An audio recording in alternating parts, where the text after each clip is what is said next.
Abdallah Smat ne s'est pas encore résolu à ranger ses médailles.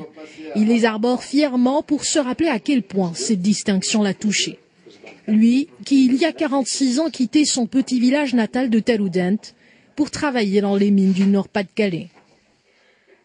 Voilà, j'ai été toujours dans le nuage, est-ce que je fais bien, est-ce que je suis utile, ce que je fais, est-ce qu'il est vraiment intéressant, est-ce qu'il est important.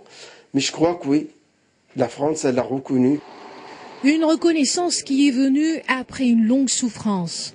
Monsieur Smat se souvient encore de ce train qu'il prenait chaque matin et de ces tunnels sombres qui le menaient au fond de la mine.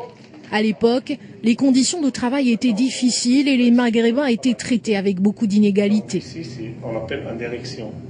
La première surprise, c'est les baraquements où on doit être logé, parce que ce n'est pas des logements qu'on a espérés. Et autant plus, ils sont sales à l'intérieur. Et aussi le froid qui est dans les chambres. Et pas de chauffage. Le froid, le dur labeur et les accidents. En 1967, M. Smat se retrouve sur un fauteuil roulant et risque d'être renvoyé au Maroc. Mais il s'accroche, commence alors un combat syndical à travers lequel il découvrira l'ampleur de la discrimination. En 1989, il crée l'association des mineurs et des anciens mineurs du Nord-Pas-de-Calais.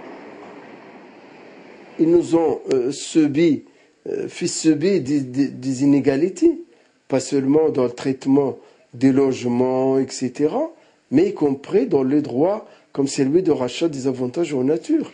Si les mineurs français ont pu, après la fermeture des mines, convertir leur avantage en nature, les Maghrébins n'ont pas eu cette chance. Le 19 janvier prochain, une dizaine de membres de l'association des mineurs se présentera devant le Conseil de prud'homme pour demander réparation. Et si victoire il y a, elle ouvrira certainement la porte à d'autres combats.